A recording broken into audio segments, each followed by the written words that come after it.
Bonjour, bonsoir et bienvenue. Bienvenue à notre l'entretien numéro 148. Aujourd'hui, chers amis, j'aimerais vous parler d'une citation de Bouddha. Et je vais vous dire c'est qui Bouddha. Et c'est une citation qui mérite votre attention. Je suis présentement à Montréal, Canada, et j'étais chez quelqu'un et j'ai remarqué une bouteille d'eau. Et sur cette bouteille est inscrite cette citation de Bouddha. Une citation qui paraît être correcte, évangélique, une citation qui paraît conforme, régulière, même décente, je dirais, mais qui peut vraiment nous tromper, nous duper, qui peut vraiment nous leurrer même, et même nous illusionner, chers amis. Cette citation est la suivante. Ce que tu penses, tu le deviens. Ce que tu ressens, tu l'attires. Hein? Et ce que tu imagines, tu le crées. Okay? Vous savez que Bouddha est le père de cette religion que nous appelons le bouddhisme.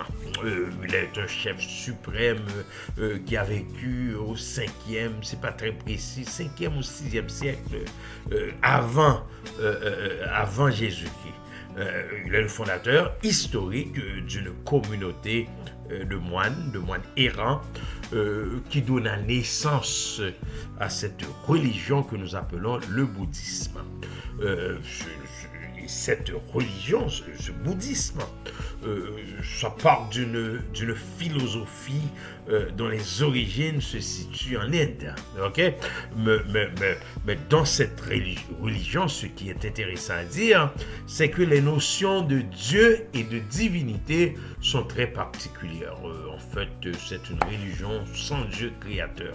Donc, on vénère l'être humain, sa capacité à agir, en lui place d'un Dieu tout-puissant.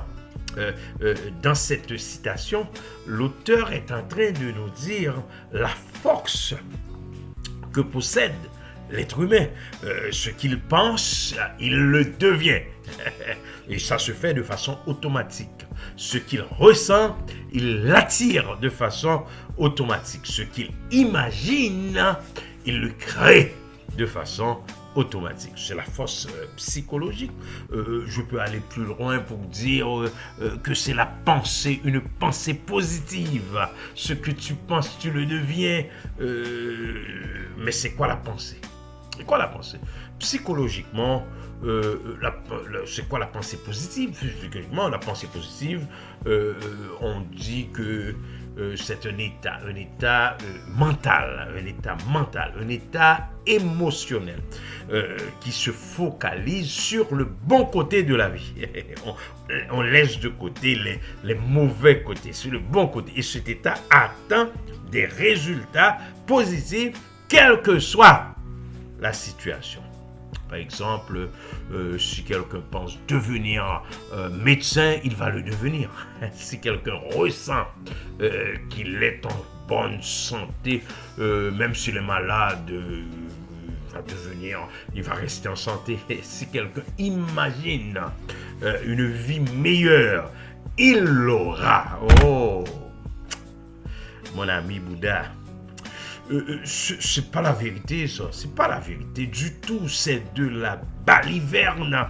C'est de la sottise. Moi, je dirais c'est de la niaiserie, une sorte de platitude. Ce n'est pas parce que tu penses que quelque chose, tu penses à quelque chose et tu vas le devenir mécaniquement, ni parce que tu ressens quelque chose que tu vas l'attirer obligatoirement, ni encore parce que tu imagines quelque chose que tu vas la créer nécessairement. Tout dépend des temps et des circonstances. Tout dépend des temps et des circonstances. Et seulement le Dieu puissant, le Dieu créateur, a le contrôle sur ces deux paramètres, chers amis.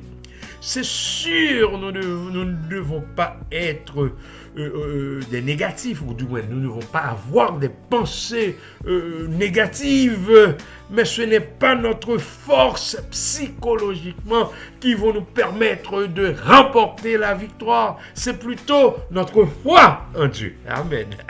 C'est plutôt notre foi en Dieu, en ce Dieu tout-puissant. J'aime l'Ecclésiaste quand il écrit dans Ecclésiaste 9, il dit qu'il a encore vu sur le soleil que la course n'appartient pas aux rapides, ni la guerre aux vaillants, ni le pain aux sages, ni la richesse aux intelligents, ni la faveur à ceux qui savent, car tous sont à la merci des temps et des circonstances.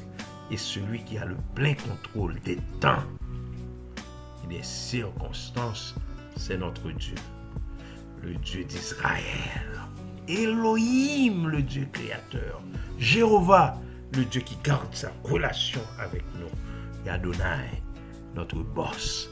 Kléber Jean-Charles vous a parlé. Au revoir et à bientôt.